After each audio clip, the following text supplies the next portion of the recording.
यादव के साथ खुलकर आए योगी, सपा में मच गया हड़कंप। 20 सदन में उठा दी आवाज, अखिलेश भी हो गए हैरान। बाबा के एक वार ने हिला दी सपा की सियासी जमीन। सुनने में पटा है पर सच्चाई यही है कि जिस यादव जाति के लिए अखिलेश यादव आवाज उठाते हैं, आज योगी ने एक ऐसे ही यादव की आवाज उठाकर राजनीतिक गलियारों में हलचल पैदा कर दी है।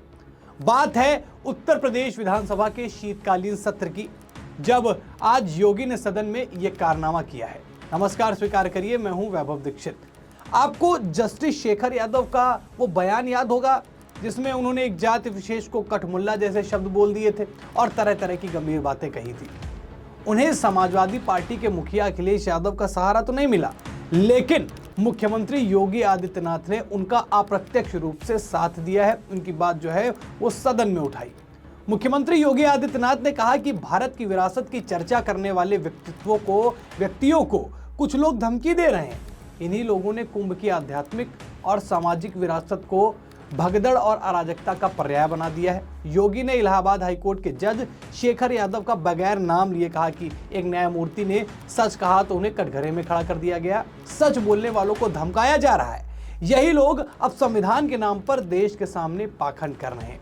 न्यायालय के एक माननीय न्यायमूर्ति ने एक बात कही।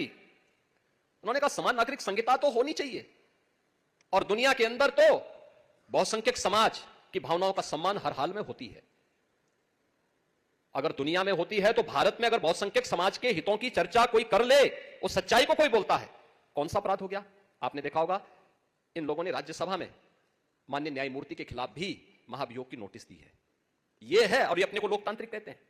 ये बातें कल उन्होंने एक सभा में कही जहां वो बतौर मुख्य अतिथि पहुंचे थे।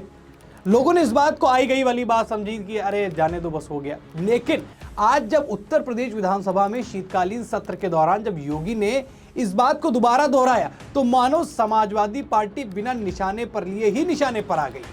विधानसभा में बोलते हुए सीएम योगी ने कहा कि एक जज ने सच बोला तो कुछ लोग उन्हें धमकाने लगे और ऐसे लोग खुद को लोकतांत्रिक कहते हैं। सीएम ने जज को महाभियोग का नोटिस दिए जाने पर, जजों की जो महाभियोग नोटिस दी गई है उसको लेकर भी विपक्ष की आलोचना की। जस्टिस साहब यादव थे तो इस बात का अंदाजा भैया लगाया जा रहा था कि अखिलेश यादव की प्रतिक्रिया आएगी, लेकिन प्रतिक्रिया नहीं आई। और आती भी कैसे, क्योंकि मामला उनके सबसे बड़े वोट बैंक का भी था। उन्हीं को लेकर तो सारी चीजें बोली गई थी। लेकिन योगी ने इस मामले को प्राथमिकता दी और सदन में भी इसकी चर्चा की और सपा को निशाने पर लिया। अब आपको जस्टिस साहब का बयान सुनाते हैं, फिर आखिरी में आपको बताता हूं कि बाबा ने कैसे अखिलेश को जो है सदन में न होने के बावजूद उन्हें कैसे लपेटा। पहले आप बयान सुनिए जज साहब का। हाँ, इतना अपेक्षा जरूर रखता हूं। ये देश भारत है, यहां पर रहने वाला व्यक्ति भारतीय है।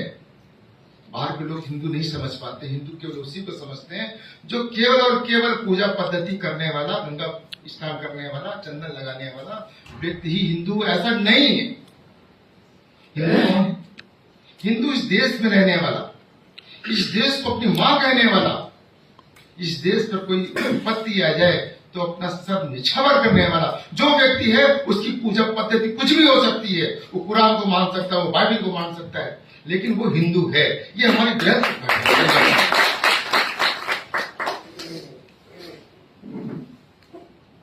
भारतीय नागरिक संहिता ये विषय, ये वही बयान था जिसको लेकर बड़ा विवाद हुआ था और जिसको अप्रत्यक्ष रूप से योगी का साथ मिला है। सदन में सीएम ने आगे जय श्री राम और अल्लाहू अकबर के नारों पर भी अपनी बात रखी।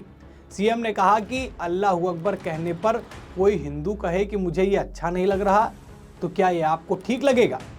मुख्यमंत्री ने कहा कि जय श्री राम किसी ने बोल दिया तो क्यों चिढ़ें, ये चिढ़ाने वाला नहीं है। हमारे यहाँ तो पश्चिम में राम राम कहने की परंपरा है। जब हम मिलते हैं तो राम राम होता है, अंतिम यात्रा में भी राम नाम सत्य होता है।